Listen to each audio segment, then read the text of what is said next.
एक मित्र पूछते हैं कि माँ मैं मेडिटेशन नहीं कर पाता, मुझे टाइम नहीं मिलता है, बहुत व्यस्त रहता हूँ अपने जीवन में।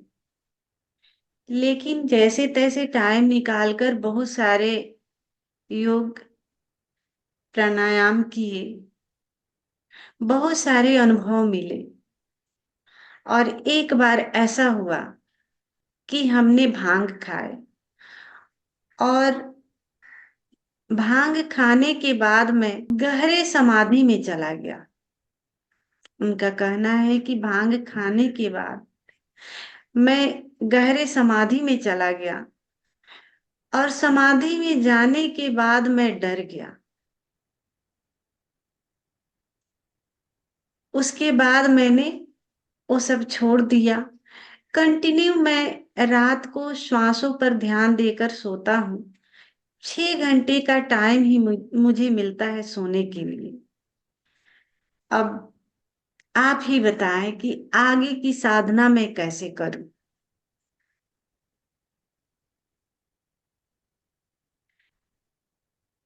ऐसे तो देखा जाए तो हम सबका जीवन ही व्यस्त है। इसी व्यस्तता में हमें टाइम निकालने पड़ते हैं। जैसे कि आपने बताया कि मैं बहुत बिजी रहता हूँ, तो इसी व्यस्तता में हमें कम से कम आधा घंटा 10 मिनट टाइम निकालना पड़ता है स्वयं के लिए। तो ही आप साधना को समझ पाएंगे, ध्यान को समझ पाएंगे, स्वयं को समझ पाएंगे। समझने के लिए भी हमें 10 मिनट टाइम देने पड़ते हैं। अभी ऐसा कोई मनुष्य नहीं है जो व्यस्त नहीं है।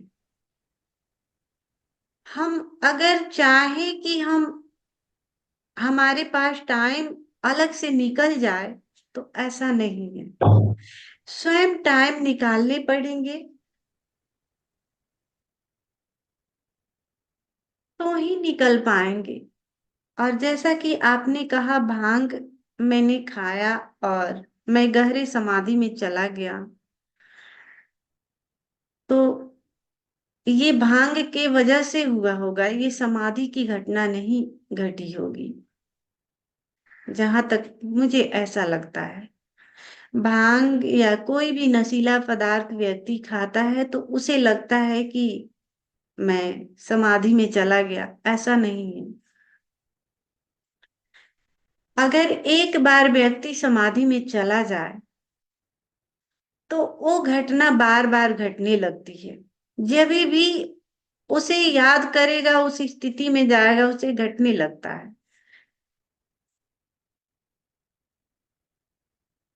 ये जो आप बता रहे हैं कि मैं गहरी समाधि में चला गया भांग की वजह से, ये आपका भ्रम होगा। और अक्सर भांग खाने में ये भ्रम होता है। बहुत सारे लोग अपना अनुभव शेयर करते हैं, किसी को हंसी आती है। घटनाएं वैसे ही घटती है समाधि के जैसा ही, लेकिन वो समाधि नहीं होता। किसी को लगता है कि मैं हवा में उड़ रहा हूँ, किसी को लगता है मैं इस पूरे विराट अस्तित्व में भ्रमण कर रहा हूँ। बहुत सारे अनुभव होते हैं, लेकिन वो भांग की वजह से होते हैं। समाधि में भी वैसे अनुभव होते हैं, लेकिन वो ध्यान की वजह से होते हैं। दोनों में जमीन आसमान का फर्क है। और जैसा कि आपने बताया कि मैं रोज रात को श्वास पर ध्यान देकर सोता हूँ, तो ये अच्छी बात है। आप इसे कंटिन्यू करते रहें। हमारा कर्म है कर्म करना, फल की अपेक्षा छोड़ देना। हमें फल क्या मिलता है इसकी अपेक्षा छोड़ देना। बस हमारा फर्ज है कर्म करना।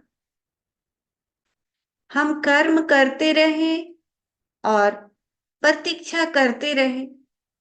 प्रतीक्षा करना भी बल्कि छोड़ देना, वो अस्तित्व की मर्जी मर्जी पर छोड़ देना कि जो भी करेगा वो अच्छा ही करेगा। जो भी हमारे लायक होगा वही करेगा। तो फिर हमारे जीवन में एक लयबद्धता, सहजता घटित होगा और आप दुखी नहीं होंगे, परेशान नहीं होंगे। आप सहज ही इस जीवन को जी पाएंगे। और जो व्यक्ति सहज इस जीवन को जीते हैं, वही व्यक्ति उपलब्ध हो पाते हैं। आप जितना स्ट्रेस लेंगे, जितना आप तनाव से भरे रहेंगे कि मुझे ये मिल जाए, ध्यान घटित क्यों नहीं हो रहा, उतना आप ध्यान से दूर होते चले जाएंगे।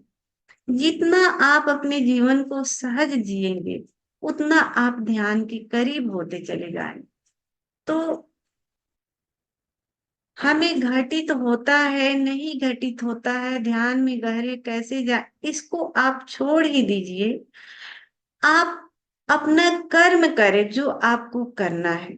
अब जैसे कि साधना करनी है, जैसे आपने बताया श्वासों पर ध्यान देकर सोते हैं, आप ये कर्म कर रहे हैं, बस फल की अपेक्षा ही छोड़ दीजिए कि हमें फल क्या मिलेगा। फल ऊपर वाला देगा आपके कर्मों के अनुसार। जो भी देता है अच्छा ही देता है। तो मैं यही कहूंगी उन मित्र से कि बस आप अपना कर्म करते रहें और सब उसके ऊपर छोड़ दे। जो भी करेगा आपके लिए अच्छा ही होगा। और अभी हमारे बीच गुलशन भाई मौजूद हैं। गुलशन भाई ने कल हमें मैसेज किए थे कि माँ, मुझे आपसे मिलना है। गुलशन भाई को मेरा प्रणाम। और गुलशन भाई का हमारे पास मैसेज आया कि माँ, आपसे मिलना है। मैंने गुलशन भाई को कहा कि जरूर मिलेंगे। अब वो घड़ी आ रही है, हमारा ट्रस्ट जल्दी तैयार हो जाएगा और आशा है कि मार्च में हम उसका उद्घाटन करेंगे।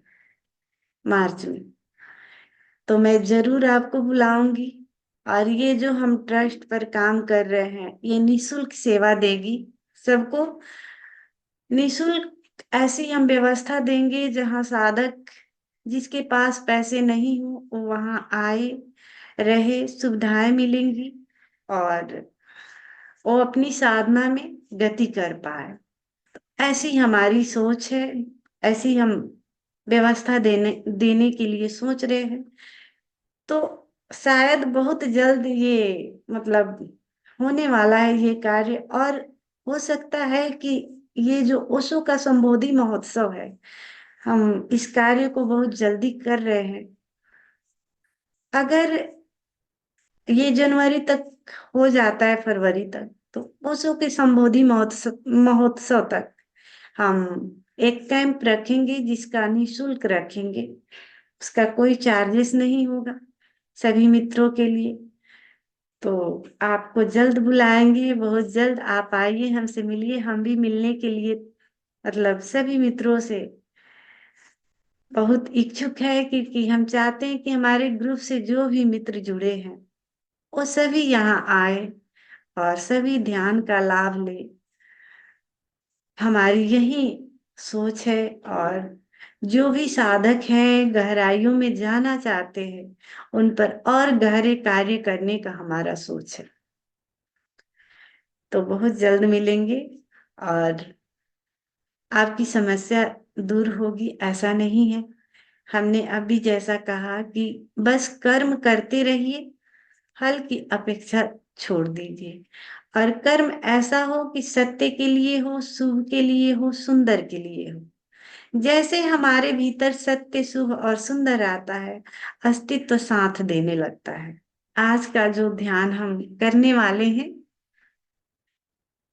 उसका नाम है जिब्रिस ध्यान। आज हमने सोचा कि आज जिब्रिस ध्यान करेंगे, फिर कल से आनापानसति योग ध्यान हमारा शुरू होगा। तो जैसा कि जिब्रिस ध्यान कैसे करना है,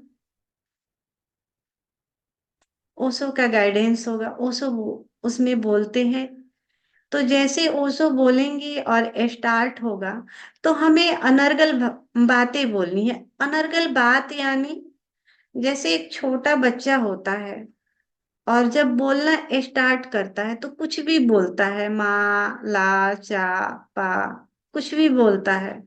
तो वैसे हमें छोटे बच्चे बन जाना है और अनर्गल बातें बोलनी है। अनर्गल बातें, बात का मतलब हुआ कि अस्तित्व की वाणी हमें बोलना है, उसको देव वाणी बोलते हैं। तो हमारे द्वारा अस्तित्व यानी बोलेगा। छोटे बच्चे के द्वारा जैसे अस्तित्व बोलता है, वैसे ही हमारे द्वारा अस्तित्व बोलेगा। बल हमें सिर्फ अस्तित्व के प्रति समर्पित कर देना है स्वयं को।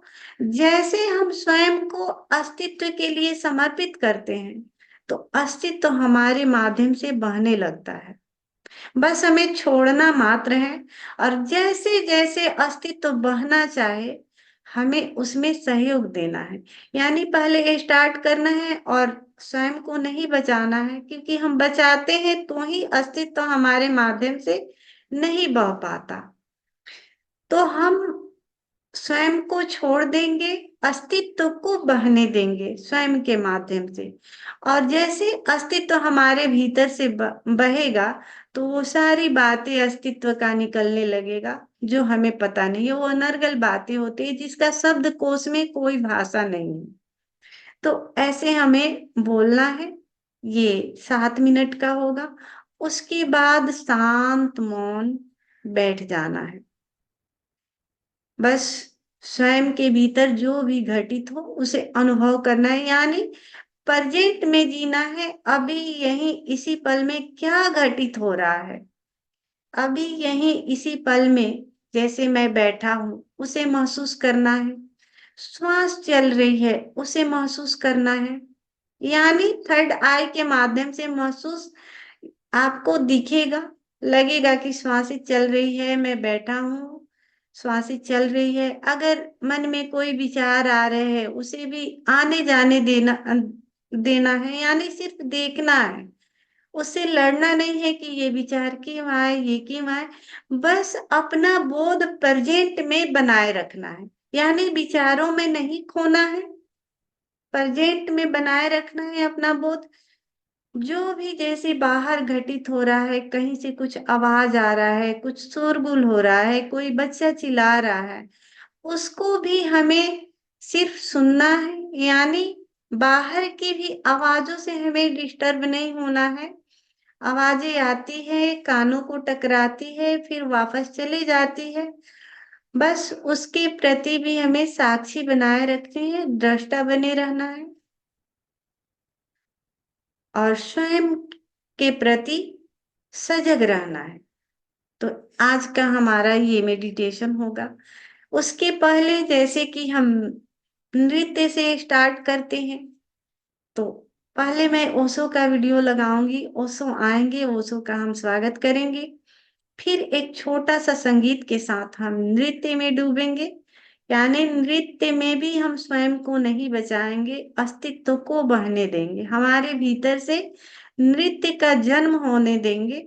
स्वयं को नहीं बचाएंगे तो ही वो नृत्य फूट पाएगा। उसके बाद ओशो के अमृत वाणी से हम इस ध्यान में प्रवेश करेंगे। तो सभी मित्र खड़े हो जाएं।